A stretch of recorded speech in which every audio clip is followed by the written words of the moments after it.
2 قدیم صحابہ ہیں اور سفر کر رہے ہیں. ایک کا نام ہے حضرت عمار اور ایک کا نام ہے حضرت عمر.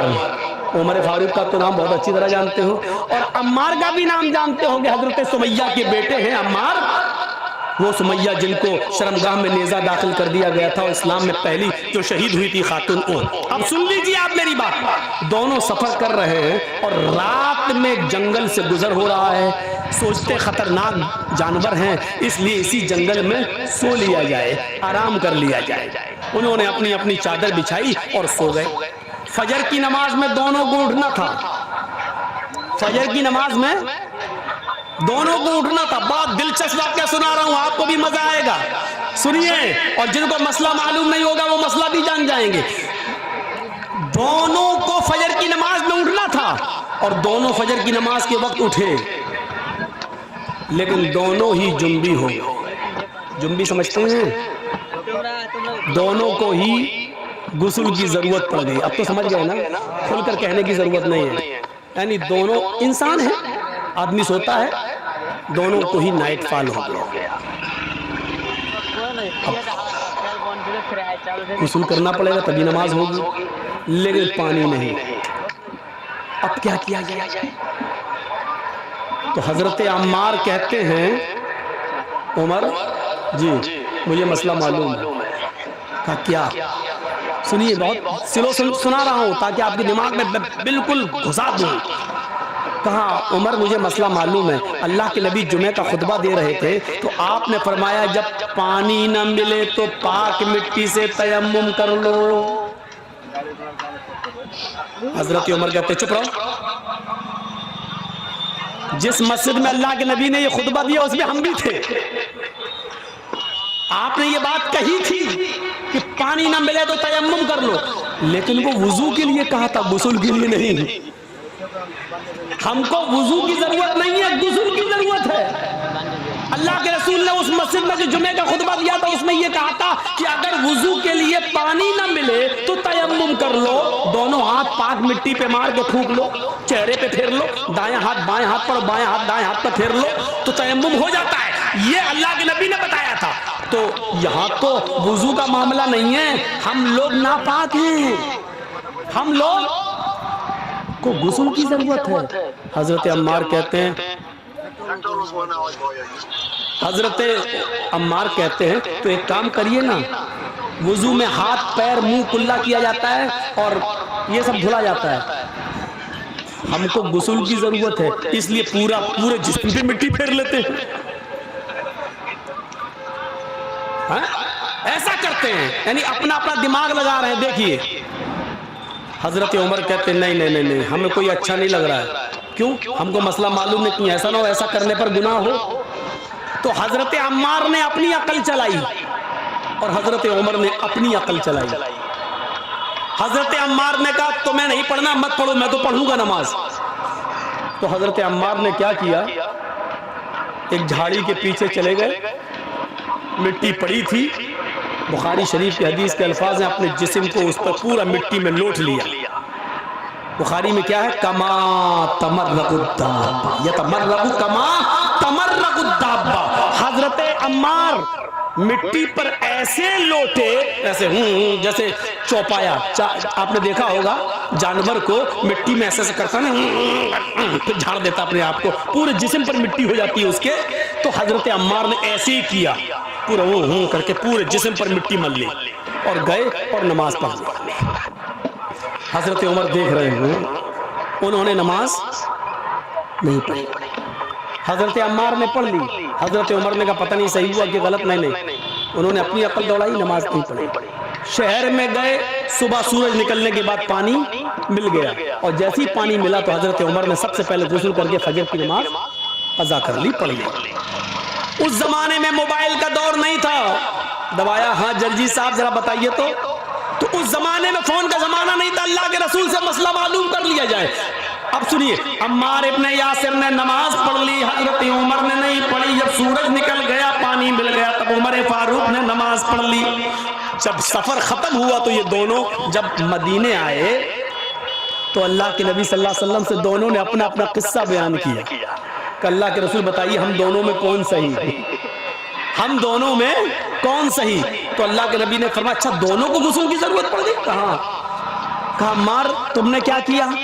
کہا اللہ کے رسول ہمیں تو معلوم تھا پانی نہ ملے تو تیمم کر لو۔ تو اللہ کے رسول نے فرمایا جی بالکل۔ تو حضرت عمر نے کہا یہ تو آپ نے وضو کے لیے کہا تھا، انہوں نے پورے جسم پر مٹی مل لی۔ تو اللہ کے رسول نے کہا عمار کیا کیا تھا تم نے؟ کہا کہ میں تو ایسے لوٹا مٹی پر جیسے 4 پیر والا جانور زمین پر لوٹتا، پورے جسم پر مٹی مل لی۔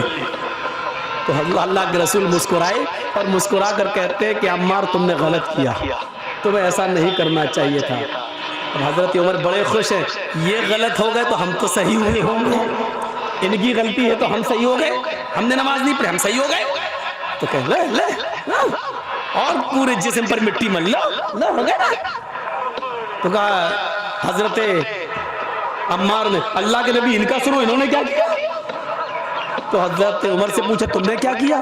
کہ اللہ کے رسول جب تک پانی نہیں مل گیا میں نے غسل ہی نہیں کیا، نماز کا وقت نکل گیا، صبح سورج نکلنے کے بعد پانی ملا تب میں نے وضو بنا غسل کیا پھر نماز پڑھی۔ آپ نے کہا عمر تم نے بھی غلط کیا۔ اس میدان میں جتنے لوگ جمع ہیں سنو، عمار کی بات کو اللہ کے رسول ریجیکٹ کر رہے ہیں، پرانے صحابی، اور حضرت عمر فاروق کی بات کو بھی ریجیکٹ کر رہے ہیں جبکہ وہ بھی پرانے صحابی۔ بلکہ عمر فاروق کے بارے میں تو کہا تھا لو کان بعدی نبی لکان عمر، اگر میرے بعد کوئی نبی ہوتا تو کون ہوتے؟ عمر۔ اتنا بڑا مقام، لیکن اللہ کے نبی نے کیا کہا تم نے بھی غلط کیا۔ اے عمر اور اے عمار دونوں کا تیمم ایک ہی ہے، وضو کا بھی اور غسل کا بھی۔ اگر غسل کی بھی ضرورت پڑ گئی تھی تب بھی وہی تیمم کرنا چاہیے تھا جو نماز کے لیے کیا جاتا ہے، جو وضو کے لیے کیا جاتا ہے، بس یہی کافی تھا۔ اپنے دونوں ہاتھوں کو زمین پر مارتے، اس کو پھونکتے۔ دیکھو تیمم کا طریقہ کیا ہے، یہ مان لیجیے مٹی ہے، یہ مٹی ہونا ضروری ہے۔ بہت سے لوگ پکی دیواروں پہ ایسے مار دیتے ہیں، نہیں چلے گا۔ بہت سے لوگ پکی ہوئی دیواروں پہ مار دیتے ہیں ایسے، نہیں چلے گا، معاف کیجئے گا بڑی معذرت کے ساتھ، نہیں چلے گا۔ مٹی ہونی چاہیے، وہ بھی پاک۔ ایسے دونوں ہاتھ زمین پہ ایسے ماریے، یہ ایسے کیا، اور ایسے کرنے کے بعد ایسے نہیں ملنا ہے، ایسے کر کے ایسے نہیں ملنا، پورا وہ آپ کا پاؤں اسکرین یہی لگ جائے گی، ایسے نہیں کرنا ہے۔ یہ زمین پہ مارا، تیمم کا طریقہ سیکھیے، یہ زمین پہ مارا پھر یہ بس جتنی بھی اڑ جائے مٹی تمہارے ہاتھ میں لگی ہوئی ایسے کر کے اڑ گئی۔ اب انہی ہاتھوں کو ایسے کر لیا، دیکھ ہو گیا۔ اب یہی ہاتھ دوبارہ نہیں لینا ہے، اسی ہاتھ کو بائیں ہاتھ کے اوپر ایسے یہاں تک یہ کر لیا، اور اس ہاتھ کو یہ تیمم ہو گیا۔ تو اللہ کے نبی نے کہا تھا یکفی ہاکذا، تمہارے لیے اتنا کر لینا کافی تھا۔ تم نے پورے جسم پر مٹی مل لی، تم نے بھی غلط کیا، اور اول وقت پر نماز نہ پڑھ کے سورج کے نکلنے تک انتظار کر کے پھر غسل کے لیے پانی مل گیا تب پانی نہا کر پھر تم نے نماز پڑھی، تم نے بھی غلط کیا، کیونکہ نماز کو اس کے اول وقت سے نکال دیا۔ تو اب آپ سمجھ رہے ہیں غلطی کن کن سے ہو سکتی ہے؟ حضرت عمار سے بھی ہو گئی، حضرت عمر سے بھی ہو سکتی ہے، تو مولوی جرجی سے کیوں نہیں ہو سکتی؟ آج ہم جیسے کوئی مولانا یہ نہیں کہہ سکتا کہ میں نے جو کہا وہ بالکل صحیح ہے، اسی کو آنکھ بند کر کے مان لو، نہیں۔ ہر شخص کی بات شریعت کی کسوٹی پر رکھی جائے گی، اگر قرآن و حدیث سے مل رہی ہوگی تو مانی جائے گی، قرآن و حدیث سے نہیں مل رہی ہوگی تو نہیں مانی جائے گی۔